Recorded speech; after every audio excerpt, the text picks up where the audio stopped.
Are you suffering from gut issues and frustrated that you don't know what it is? Today I'm going to review the 6 major things that might be going wrong with your gut. So, number 1 is food sensitivities.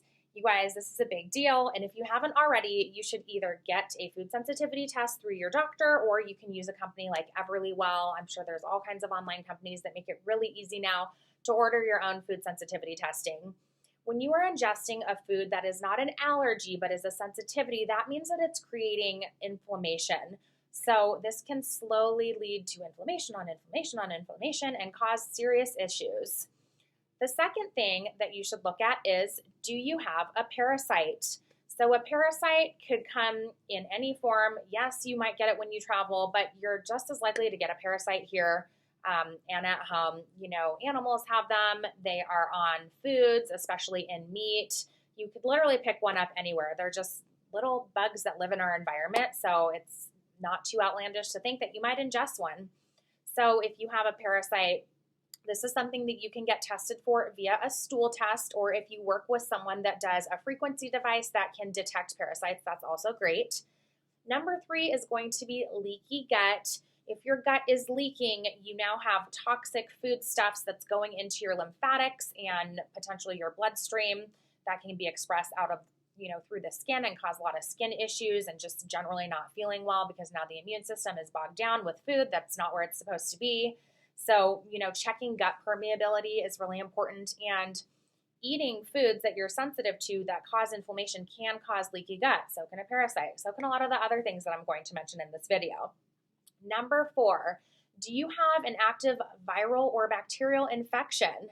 Now, you most likely would get a kind of chronic diarrhea or, rotating between constipation and diarrhea if this is the kind of thing that's going on, but not always. But that might be something you really want to look for when we have an infection, because the body's trying to flush it out, right?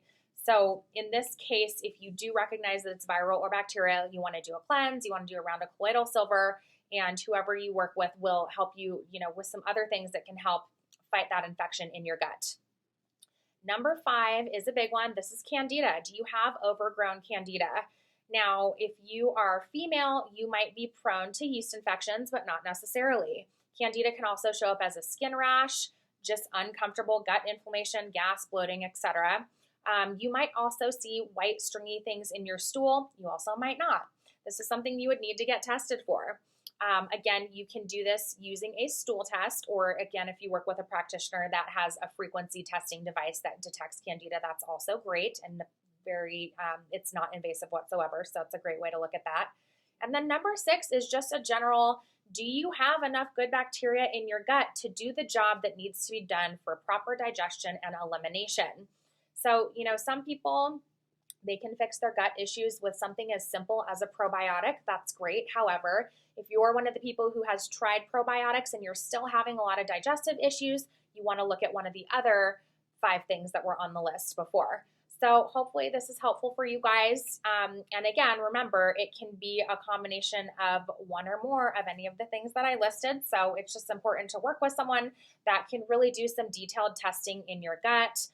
Again, whether it's a stool test or a frequency test, even muscle testing for different products would tell you if you had something. For example, if a practitioner muscle tested you for an anti-parasitic herb and your body said yes to it, that would indicate that you had a parasite. So there are lots of great ways to go around or I should say to go about finding out what's going on with your gut. And hopefully this is a helpful video for you guys, and good luck with your gut issues. If anyone ever needs me, I do work remote, or I have an in-person clinic here in Lone Tree, Colorado, and you can reach me at dmdnaturalmedicine.com. Thank you.